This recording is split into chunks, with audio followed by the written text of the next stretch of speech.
This is my 1979 Mark III Ford Capri that I've owned for just over 10 years.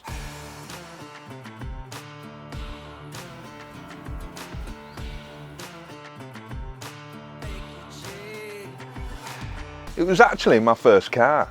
I bought it from my brother, who had himself bought it 2 years previously from a guy who had just finished restoring it. At the time I didn't know much about cars, just that it looked cool.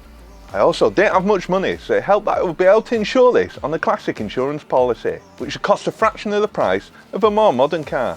I was excited by all the places I could go and the freedom that having my own car would give me. But almost straight away, I ran into mechanical problems.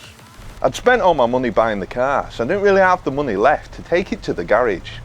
The Haynes manual, therefore, became my best friend. It's so good, this book, with exploded diagrams and detailed guides. It told me everything that I needed to know. And of course, being a 40-year-old car, it was a lot simpler. Instead of sensors and computers, it was dizzies and carbs, so a lot easier to understand. And a great introduction to engines. Fast forward a few years and I'd learnt a lot, but the repairs were never ending. It was a continuous cycle of fix it, drive it for a short time until it broke, and then have it sat on the drive for the next few months until I fixed it again. I was slowly losing my love for the car, and so came to the realisation that it's probably time to sell and buy a more modern car that was a bit more reliable. It made sense, but I regretted that I didn't drive the Capri as much as I wanted. I was still reluctant to sell it though, so I told myself before I'd sell it, I would take it on one last journey. A road trip.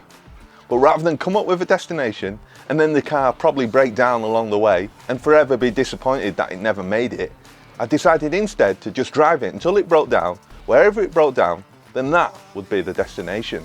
The only thing I needed was a good breakdown recovery.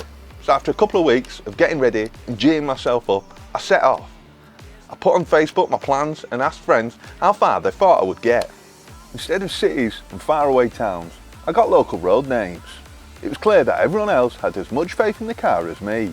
I got the feeling this might turn out to be a very short road trip. Setting off early one August morning, thankfully I made it to the Eurotunnel and spent my first night in Bruges, thus surpassing mine and everyone else's expectations. In one day I'd probably driven more miles than I had in 3 years. I was genuinely surprised to have made it so far. Because of this, I had no idea where to head next. South towards Spain or north towards the Baltic. I decided to go for the latter. I'd be lying if I said the Capri wasn't trouble-free on the way north, as it broke down most days. But the years of working on the car put me in good stead. Each breakdown, I was able to get it fixed and back on the road. Before I knew it, I travelled all the way up Sweden and Norway and crossed the Arctic Circle. These weren't cheap countries, so the Capri became my own personal hotel.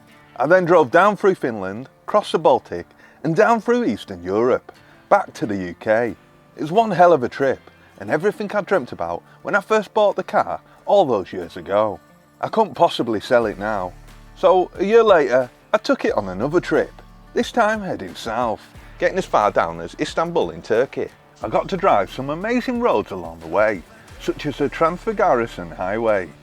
The Capri was also starting to be more reliable, although it did blow the head gasket whilst travelling through France on the way home. But I still managed to crawl back, yet again not needing the breakdown recovery. So after 2 successful road trips, I set a bigger goal in mind, a drive to India.